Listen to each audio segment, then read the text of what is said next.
Hello everyone and welcome back to Spearman Studios. It's been a hot minute, roughly about 3 or 4 weeks since my latest upload, which was about the Buzz Lightyear Star Command film that was released back in the early 2000s. And today we're bringing it back to the modern day as I talk about the films that I saw at Tribeca Film Festival 2022. Full disclosure, as I said in a recent update video, I got press accreditation for this festival. This is the first time I ever got to have that kind of access. I will say that there are some films that were shown at the in-person event that I did not get to go see because, well, for one thing, I'm broke. I do not have the money to go to New York, so some films that were lauded at the festival were only exclusive in person. But I did get to see a hefty amount of films that were shown at home. I think in total there was about 85 films that were shown in the Out Home app, but for me personally, I only got to about 29, and one of which I had to purchase tickets for myself because they chose not to be part of the press package for this festival, which is fine. I'm generally okay with paying for a ticket, especially for a movie I was highly anticipating anyway, so yeah, there's that full disclosure here. They did give me the opportunity to view as many of the movies I could, and I got up to about 29 films. So this video is going to be a sort of ranking slash my small thoughts on each of the films I saw. If you want full reviews of any of the films I talk about, I will have a Letterboxd link in the description below that has every single review for every single film I saw, and there's a lot, and I also ranked them as well, so yeah, let's get right down to it with number 29. So at number 29, I have Peace in the Valley, which is going to be a bit contentious with some people because it does deal with a lot of heavy subject matter. Subject matter that pertains to recent events in Buffalo, New York. For example, the film is not about the recent shooting in Buffalo, by the way. It's just, it starts off with the main event of the film being that there was a shooting in a grocery store, and this mother's husband went to go after the shooter, and he died as a cause of it. And the entire movie is about her trying to go through the process of grieving, and how it's not necessarily an easy process. But I think some of the main issues I have with this film really come down to how other films portrayed the same issue. Take, for instance, last year's movie, Mass, which, in my opinion, is one of the best written films I've seen in the past decade, considering the fact that it's a very minimalistic film, but it deals with the same topics at hand in terms of gun violence and who perpetrates it. But the problem with Peace in the Valley is that it really doesn't do enough with its central premise. See, the thing is that there's a lot of grieving that's going on with the mother, but we don't really see much of what's happening with the son. I can tell you firsthand, as someone who has had a father who passed away when I was young, at almost the same age as this kid, I had a lot of problems dealing with grief. It was like, it's not great as a child. And I really wish that there were some sort of like play between like the mother and the son, and both of them having to deal with grief in their own unique ways that combined help each other out. But unfortunately, the film really falters, and it's very airy, and it doesn't really grasp onto the concept as well as it should. And for that reason, it's number 29 on my list. The next one became an audience award winner, but unfortunately for me, I really wasn't jiving with it, and it was Cherry. Cherry is a film about a woman who finds out that she's pregnant and is trying to figure out what she's going to do with the 24 hours she has left before she has to decide a pretty important decision regarding the pregnancy. Again, unfortunately, one of my main issues with this film is that it just feels like it's a very airy film. Again, it's the same thing. There's really nothing much that I could really latch onto. Some of the characters are just complete assholes.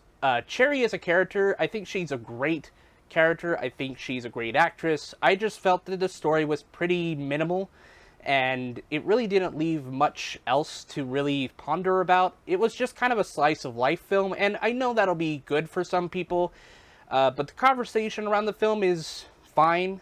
I don't think it's as good as some people say it is, but It's not terrible. I see a lot of competence here, and there is some decent direction. The editing is a little bit sparse, or not really sparse, but there's a lot of editing. There's just not a lot of shot setups, and I feel like there was a lot of shots that could have been added.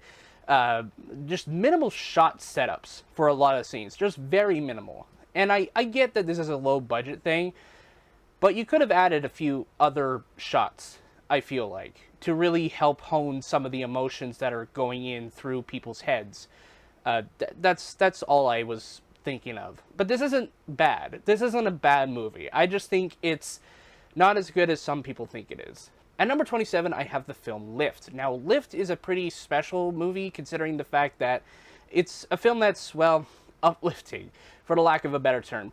I didn't really find myself fully attached to this film because I'm not really into the world of dance, but the very fact that this program that is being shown off in this documentary helps a lot of inner city kids and just a lot of homeless kids as well really figure out what they want to do in their life through dance. And it's pretty interesting, although I'm not necessarily the biggest, connoisseur of ballet. And I know there will be people that might gravitate towards this film because of it, if they are a fan of ballet. But for me, it wasn't my thing, but it was a pretty good documentary overall. Similarly, we have End of the Line at number 26. End of the Line for me was a documentary that is like a harbinger of things to come in the future for me. With the rise of climate change and poor infrastructure really affecting our day-to-day lives. I mean, just remember what happened with Texas and their power grid in the winter. The very fact that our infrastructure in this country is really, really terrible, mixed with the fact that we are getting ever-changing climate, really leads to a lot of issues, especially for things that are being discussed in this film. Now, this film isn't necessarily about power grids, but more rather the transportation system in New York City being affected by these very systems, by rising flood levels to eroding infrastructure that should have been changed out 20 years ago.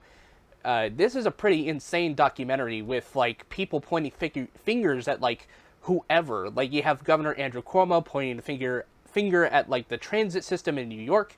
You have New York pointing fingers at Andrew Cuomo, and it's crazy. It's a crazy documentary, and it didn't fully work for me. Again, this might have been something more if I was an actual New Yorker, but it definitely is a film to think about in terms of how we address things like infrastructure, the governmental red tape, the backstabbing that happens when you have people who have huge egos, and elections to think about, who only care about these things to try to get reelected. There's a lot of things to really think about with this film.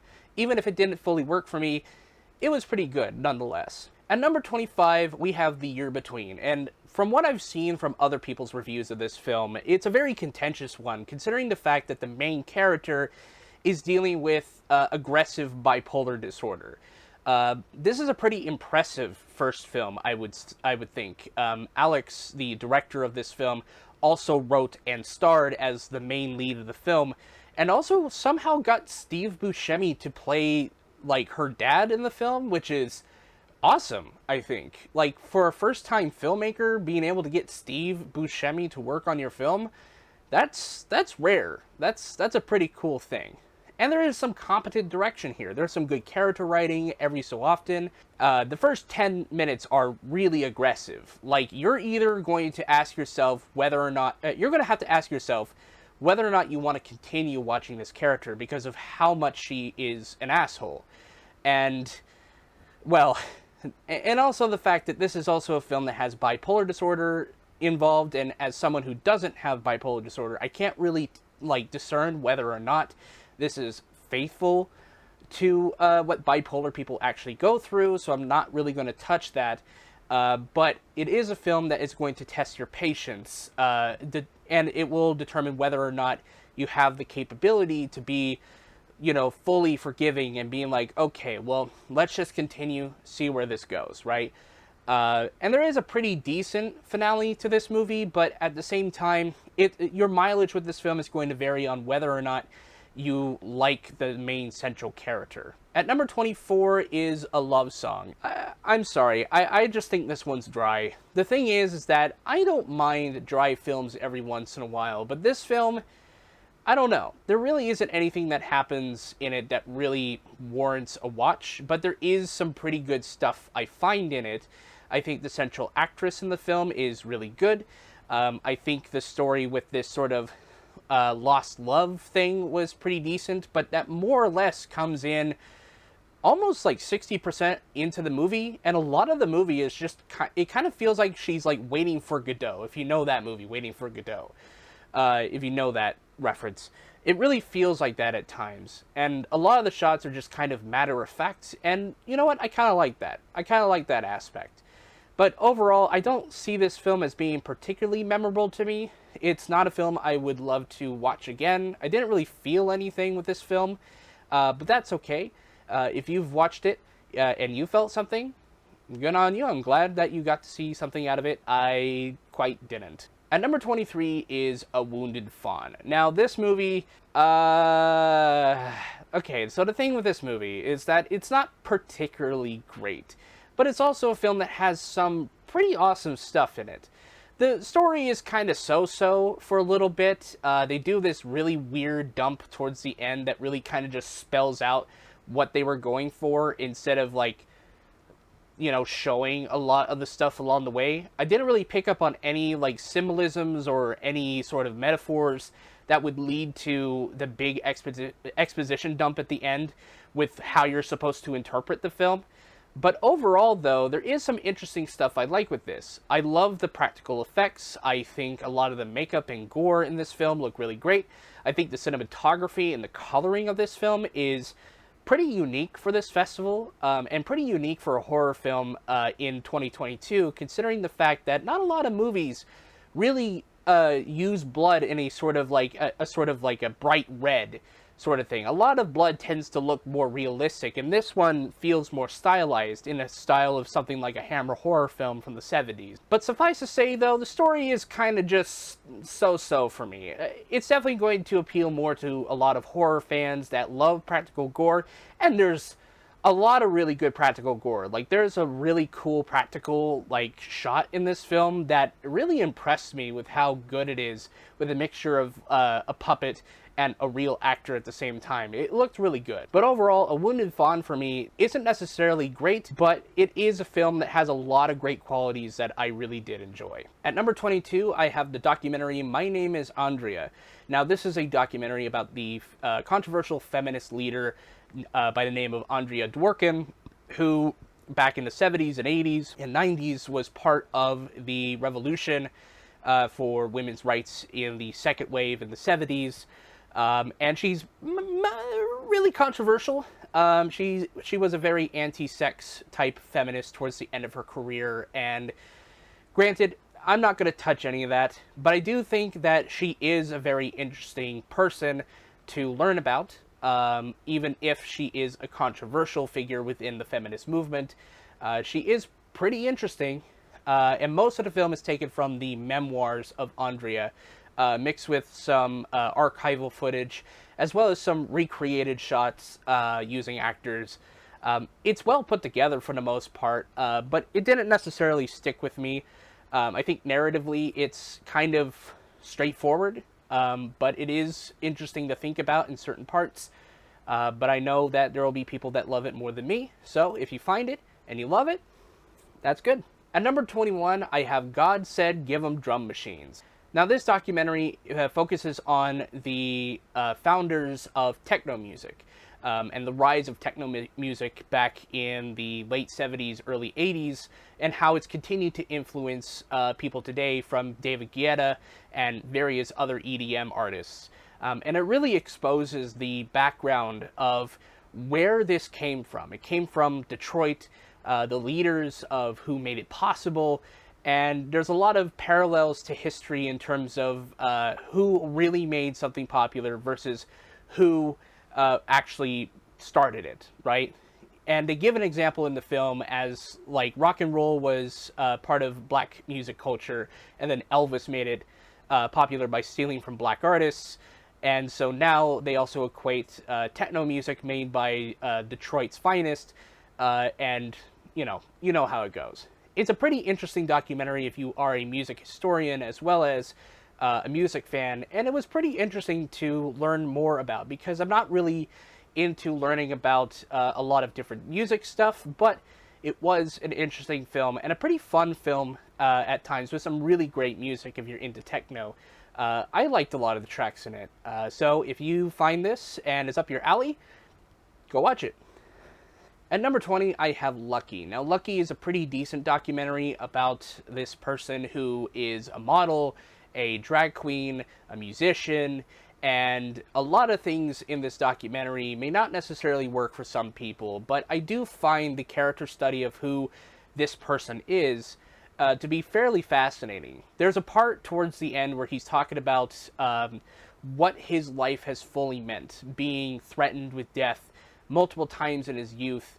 It really goes to show how much life can change a person versus how much they're willing to change themselves to fit a certain lifestyle. It's an interesting sort of portrait of who this person is, but it's also not particularly memorable. In fact, I'm kind of struggling to remember parts of this film myself in order to tell you guys about it. But if you are interested in this film, there is a lot of pretty cool stuff. I think some of the music's good. I think it's shot really well. But I also don't think it's as particularly memorable as it makes it out to be. So, if you find it, go check it out. The next film I watched at number 19 is a film by the name of January. Now, this takes place during the fall of the Soviet Union and the Latvian revolt against the Soviet Union to get independence from the Soviet Union.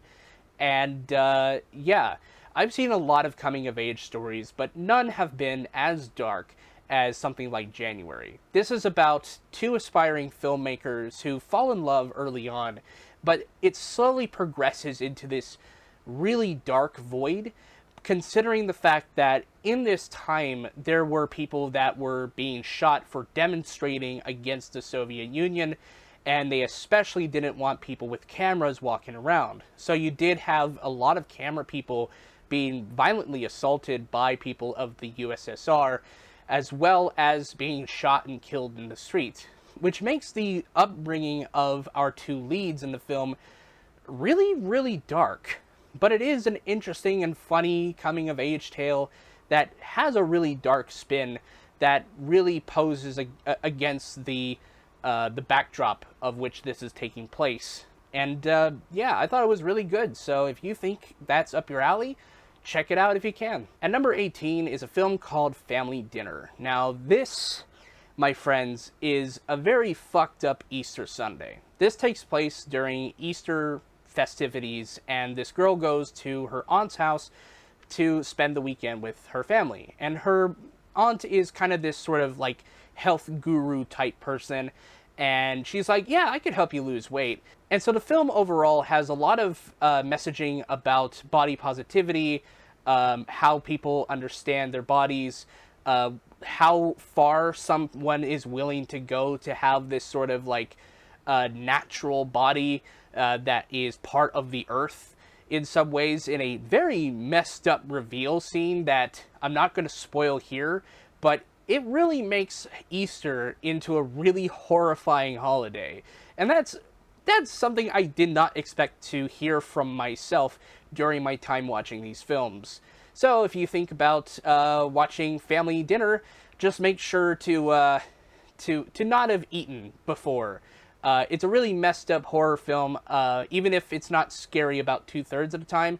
It messes with your head a few times, but towards the end it gets really, really fucked up. And it's really good. And moving on from horror, at number 17, we have a comedy by the name of Nude Tuesday.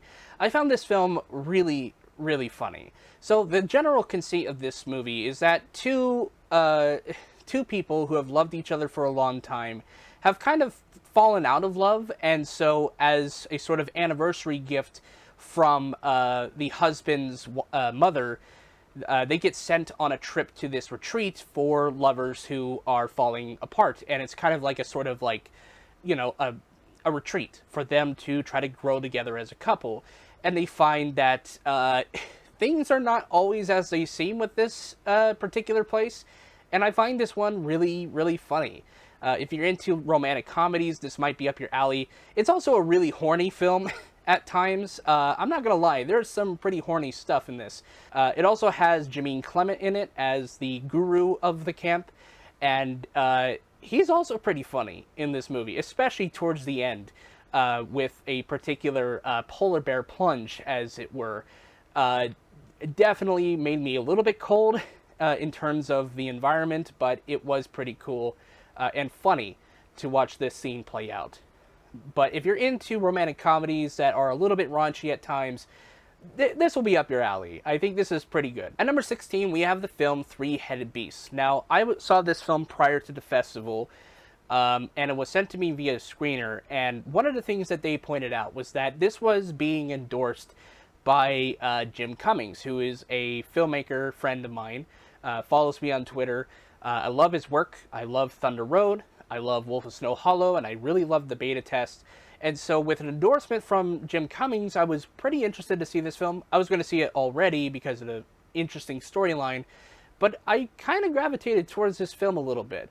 It's not going to be to everyone's liking. There's a lot of sex scenes. I'm not going to lie. This is not for children, but there is a lot of sex scenes, and it basically is about an open relationship that happens with this couple, and the boyfriend in the film meets up with this college student, and they have an extramarital relationship, even though they're not married. None of them are, and it's pretty interesting to think about how much love is strained in something like this. But it is a pretty fun and interesting movie. There's some decent comedic points, but I will say, though, the one thing that made this film very unique is that a lot of the character stuff that we see early on is all just through action. There's hardly any dialogue. In the first 45 minutes, it's all pantomime, it's all action, and at some points you can kind of see yourself getting bored in the first 45 minutes. But after a certain point, there is dialogue that happens, and dialogue is rarely a thing in this movie, but it really goes to add into the themes that communication in any relationship is important. And the noticeable lack of communication, especially in the beginning parts of the movie, where we see the husband talk about, or not really talk about, but like spending his time more focused on his extramarital relationship as opposed to his general relationship with his girlfriend, is a very telling one. And it all wraps up with a pretty good scene towards the end that really wraps the theme up together. But it is an interesting film. It's not going to be for everyone. It's not really a film that is going to appeal to everyone, but it does make you think. And it is a pretty good film with some decent acting, some lines of dialogue that are really interesting to think about, and it's shot moderately well. It's a pretty good feature film, and I kind of wonder where this director is going to go next. At number 15, we have a film called The Courtroom. Now, this is a film that, when you see the trailer for this film, it looks very, very sparse, and it's for good reason. See, the thing is that this film in particular was based off of not a screenplay, but a stage play that was also based off of real testimony from immigration agents. The film follows this young Filipino woman who is standing trial against deportation for something that happened involving her being falsely led into voting, even though she's not an official citizen of the country. And it did lead to actual changes in the election laws that we have, particularly pertaining to immigrants and voting. It's a really interesting story, really, to watch, and the set design really focuses in on the situation. Where other courtroom dramas would be more elaborate and have like these really varied sets, the sets in this film are very sparse. There's 3 sets in total. There's the set in the initial courtroom, in the initial hearing for the potential deportation of this woman. And it's very much, every single set is set to a backdrop that is all black. It's all in this voided space to really get you to narrow in on the situation at hand. And it works well for all 3 scenes, or all 3 locations that we see in the film. And it works really, really well. especially when you have a cameo towards the end with B.D. Wong talking about immigration. It's really great. I really enjoyed this sort of experimental film, or not really experimental film, I should say, but very minimalist film. And the set designs, I will also say that even though they are set in this backdrop, the sets themselves are really reminiscent of real life courtrooms. It's really good. I think the set design is all fantastic. I think the acting is mostly great. And I think some of the lines of dialogue are really stupendous. And a lot of it is ripped from the actual transcripts from these court cases that have to do with this person being deported. It's really effective at times. So, yeah, check this one out when you can. At number 14 is a film called Endangered. I don't have to tell you how important freedom of speech is, especially when it comes to the freedom of the press. And we've seen how some people in the world, like how they feel about people in the press. Like we have people even in our own country that feel the need to attack journalists for doing their job, especially when you had a president in the past 4 years that was very much anti-news. And it's a lot. Like, this is a documentary that shows how fragile democracy is when you have leaders in power who feel the need to attack and or try to assassinate people of the press. Photographers, journalists, writers, editors, all being threatened. And it's crazy to think how we're in this situation right now, like talking about the safety of journalists, even in America at this point. And it's crazy. It's a really crazy time.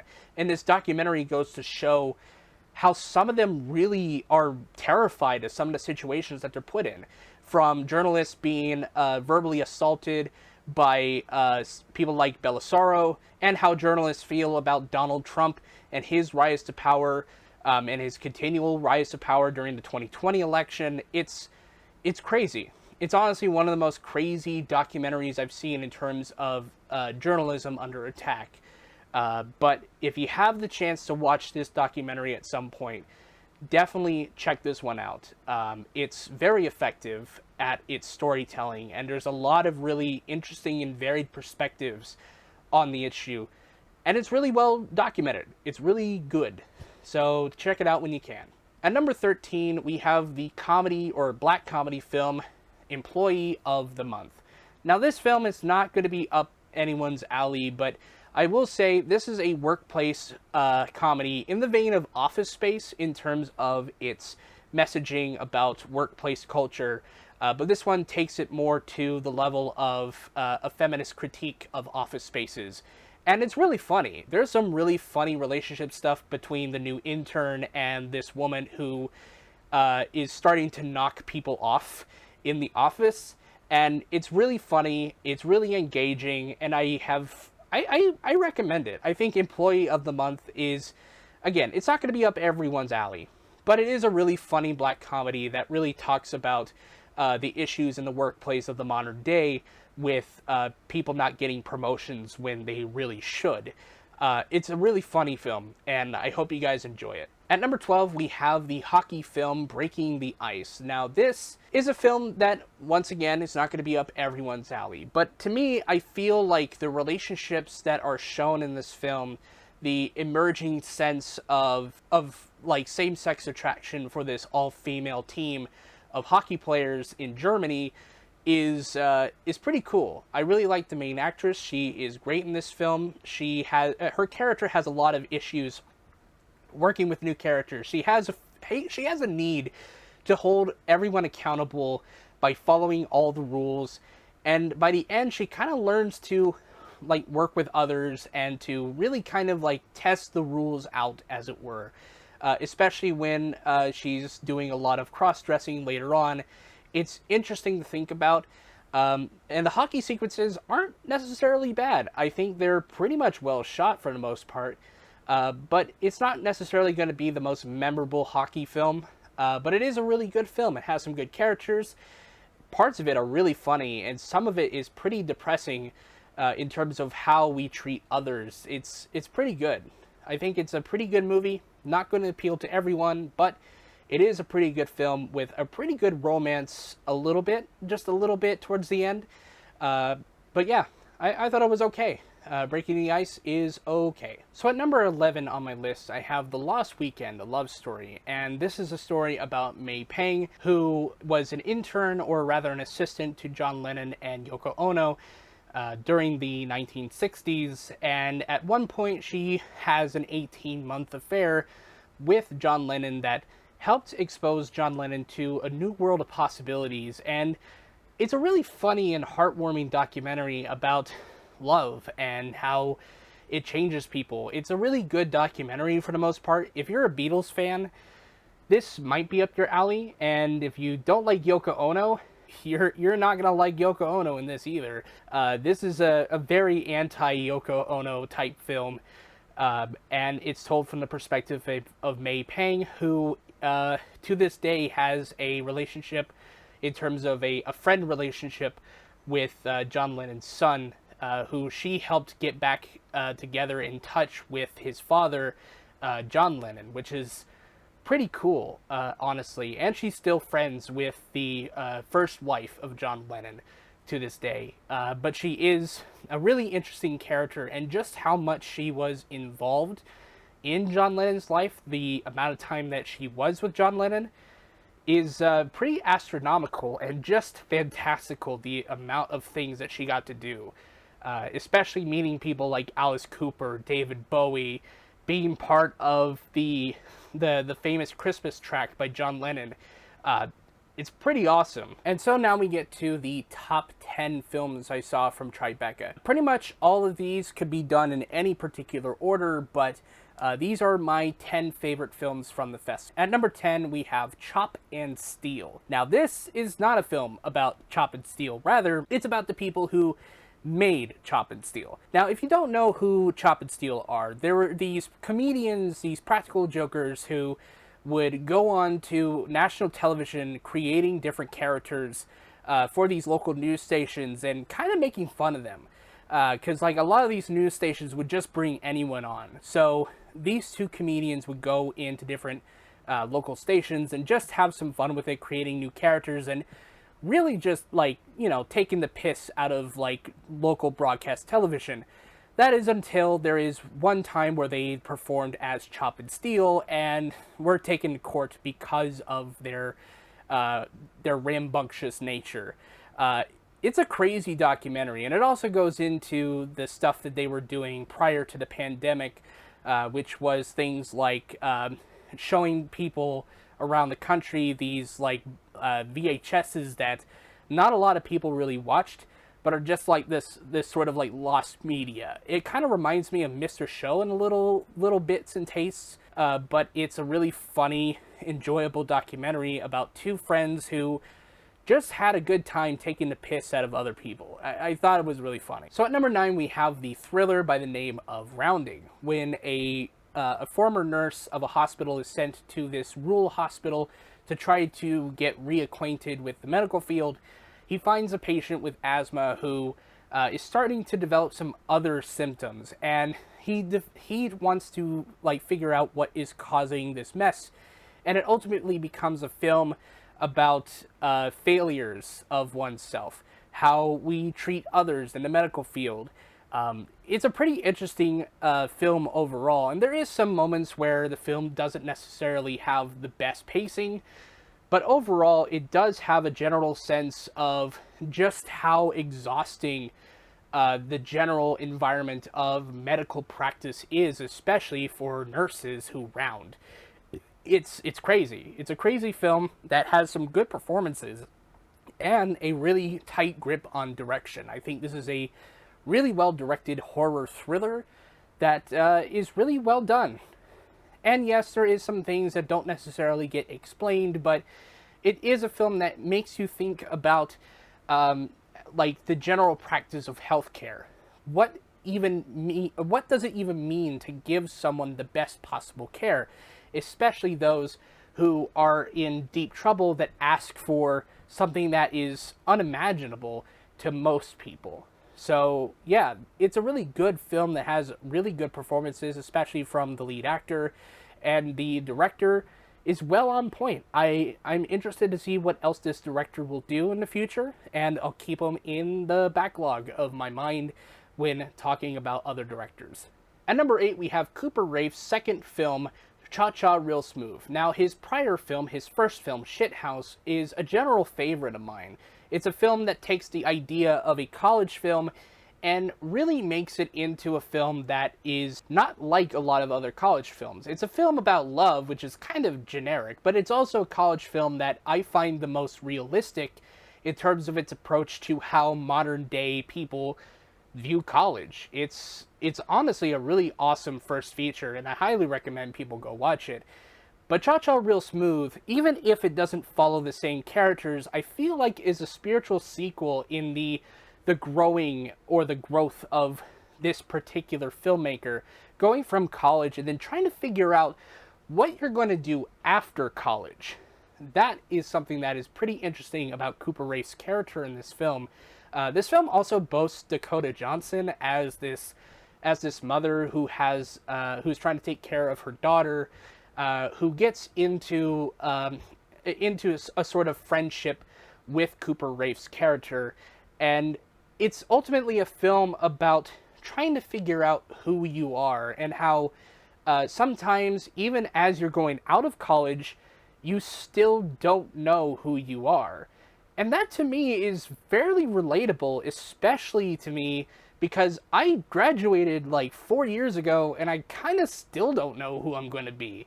It's kind of an interesting film to really pair with Shithouse in a way because it kind of takes the sort of general ideas about life in college and what you're doing after and really applying some realistic stuff to it.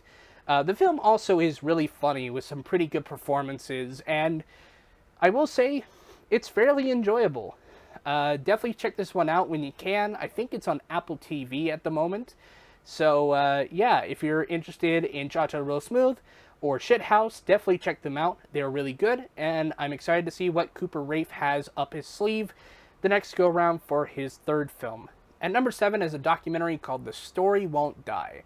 The Syrian refugee crisis back when the Syrian civil war began was a pretty monumental part of world history that involved hundreds of thousands of Syrian refugees fleeing from Syria. And it's a pretty serious movie at times. And this film follows various different artists of various different mediums and backgrounds as they relay their experiences with fleeing their country and trying to fit into other countries through the medium of art. Some rap about their issues integrating, or at least trying to live in a new country outside of Syria. Some people make dioramas. Some people make huge printings and huge paintings. And some people do choreographed dance to really get the emotions flowing out of them. And it really shows how important art is in terms of processing the traumas and the historical events that affect our day-to-day lives, especially for people who are Syrian refugees who are fleeing the biggest civil war in their history. It's quite amazing, and a lot of the stories are pretty emotional, with one trying to gain citizenship in another country to try to bring his family into the fray out of Syria so that they're not in harm's way. A lot of it is pretty good, and I think a lot of the people that we follow are fairly interesting enough. So yeah, definitely check this one out when you can, and let's move on to number 6. So sticking with the general idea of war, at number 6 we have A Rising Fury. A Rising Fury is about the rising conflict and the eventual war in Ukraine against Russia. And if you are familiar with a certain documentary I talked about a few years ago at Eastern Oregon Film Festival, The Long Breakup, that film in particular was about how about the Ukraine crisis in 2014 with Crimea, and how that affected this Ukrainian American who is from Ukraine, but is also talks about the history leading up to such an event. And this film in particular, A Rising Fury, is the perfect companion piece, considering the fact this is taking place from the perspective of people who were on the ground, who were protesting the president at the time in 2014, who eventually fled from Ukraine and essentially gained asylum somewhere else because he was afraid of all these demonstrators. And eventually it leads into the war in Crimea and the eventual annexation of the Donbass region and some other areas as well. It's a pretty effective documentary, and it shows how far some people are willing to go to try to gain independence. And it's a pretty topical documentary at the moment, considering the fact that, well, currently, for the past 4 or 5 months, Russia's been invading Ukraine and causing a war, and it's crazy. It is very, very crazy to watch this documentary, and yeah, it's definitely a recommended from me. At number 5, we have the documentary The Wild One, which is a documentary that is about Jack Garfien, a former Holocaust survivor who takes up theater, stage, and film in the wake of the Holocaust and in the 50s and 60s to try to talk about very serious issues and subject matters that some of the general public was not a fan of. There was a film that he made that really exposes a lot of the toxic elements of military schools in America and how they're pretty much tied to fascism. It's also a really great film in of itself, and I highly recommend it. I can't quite remember the name of it. I'll put it on the screen now when I figure it out. Definitely check that film out, as well as The Wild Ones. At times it's emotional. It's a film that is interlaced, so it'll talk about some of Jack's early life, talking about his childhood. Then it will go into his his love of theater, and then it'll jump back to his origin story with trying to flee Nazi concentration, or rather Nazi, influence, trying to escape into Hungary and some other areas.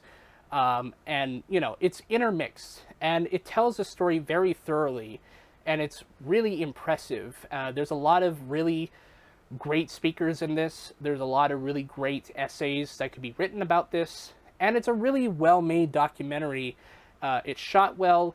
It has a lot of really good archive footage, and it uses a lot of really great sound bites to really illustrate the points of what Jack was going for with his art. It's really good. It's a really good documentary, and if you can find the time to watch it, definitely watch it. It's a recommend from me. At number 4 is the only animated film of the entire festival that I got to watch, and that was a film called My Love Affair with Marriage. So similarly to the film January, it takes place in a Russian-occupied area during the Cold War and the fall of the USSR, but it's told from this woman's perspective about the ever-changing nature of what love is, going through her childhood into adulthood, the different marriages that she had, and how with each different relationship she learned more about herself and things that she had repressed becoming more, accepted within her own soul. I really like the animation in this, even if it's not up to par with many people's expectations of what animated films should look like. It's a fairly unique looking animated film with a lot of 2D hand-drawn elements being used on 3D sets that are made like they're made out of cardboard paper or paper mache. It really shows off how fluid the characters are versus how rigid the structures of society are. And it builds into the themes that it's going for with a lot of elements like, how love and relationships are reinforced by society, even ones that promote a lot of toxic elements. It's a really effective animated film, and it's really good. I'd say it's one of my favorite animated films of the year, and you should all probably check it out. It might not be up your alley, but it has a really good story, and it has some really good elements. Some great voice acting from some pretty big A-listers if you look up the cast list on IMDb. It's really good. It's decently well animated. The themes of the film are interesting to think about and are well executed through the language of animation. It's really good.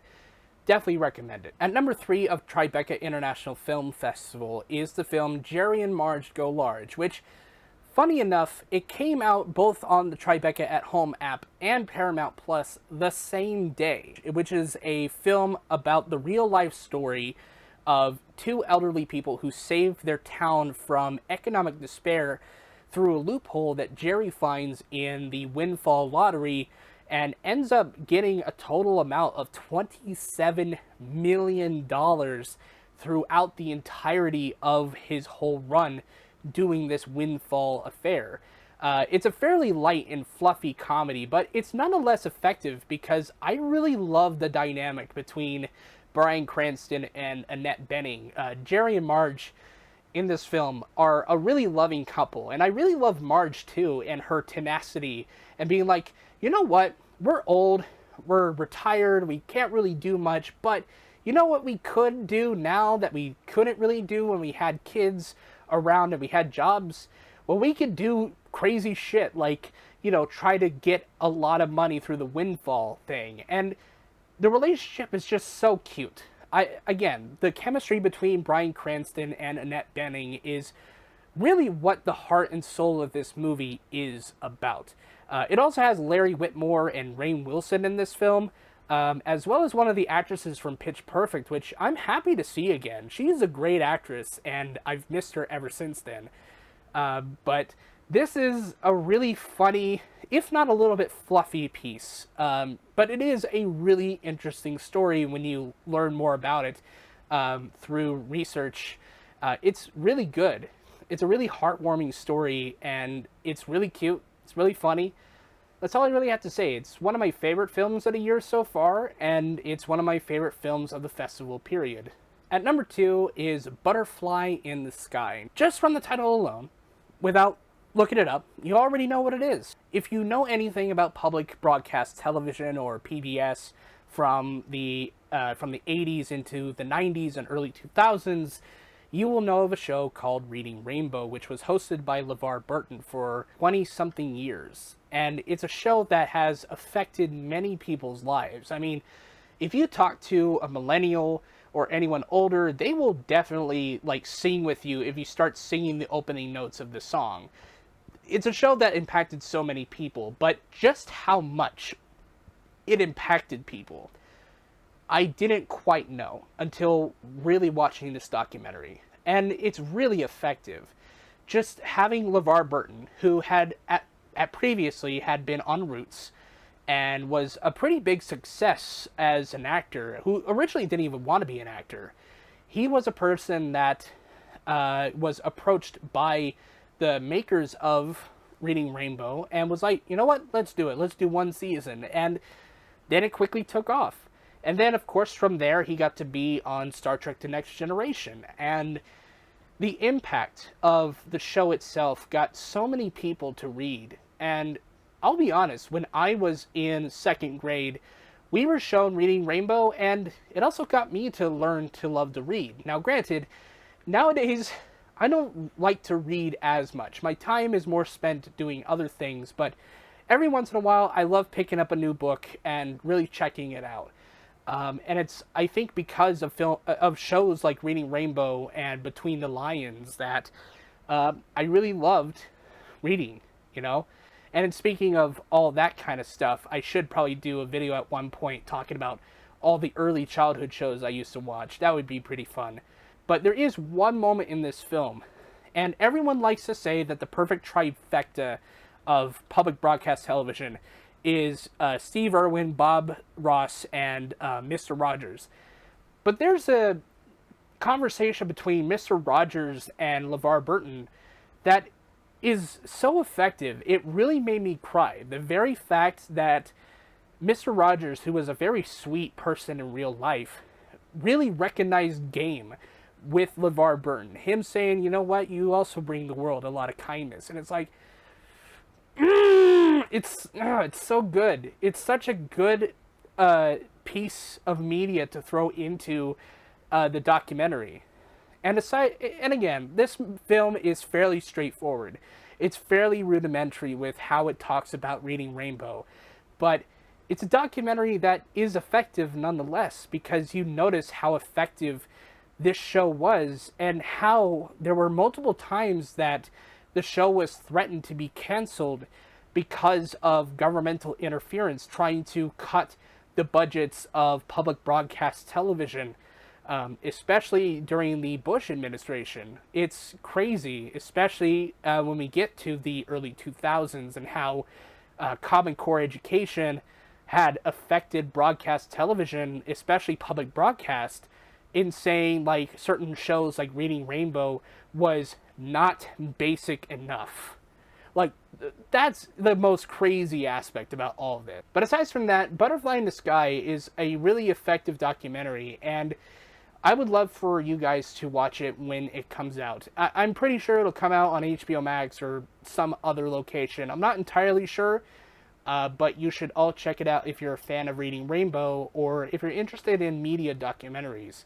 This is a really good documentary, and I highly suggest you watch it. And now my number one film I saw from Tribeca International Film Festival. Now, this film alone requires a video in of itself, in connection to what I want to talk about with a certain other film called Follow Me Boys. And that's a film called Leave No Trace. Now, you may have seen this film on Hulu recently, and it's about the organizational cover-up of child predators within the Boy Scouts of America.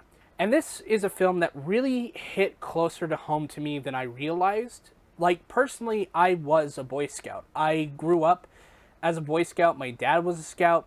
I got my eagle, all the palms, and a lot of the stories that were in this are pretty horrifying. Some of it is very effective at getting across how urgent this whole thing is, but the organization that founded the principles of the Scout law, you know, being trustworthy, loyal, helpful, friendly, courteous, kind, obedient, cheerful, thrifty, brave, clean, and reverent, a lot of the times the board at the BSA, they weren't embodying these traits.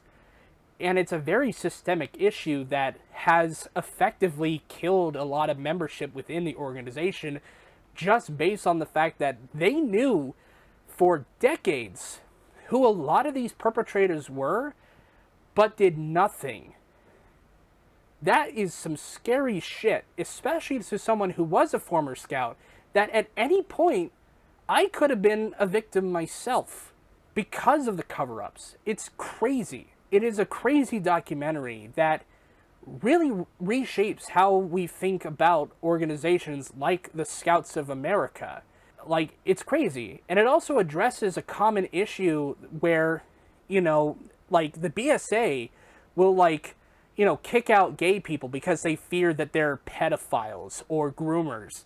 And that's been a common, like, thing nowadays in our current political climate, where Republicans and conservatives have this sort of fear of trans people, because, and also gay people too, because they think that they're groomers and they're pedophiles, even though the systems of power behind the BSA, behind a lot of these organizations that, you know, are in our country, tend to defend real groomers and real pedophiles.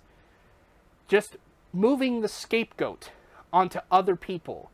And that's what also makes the whole thing just sickening to me.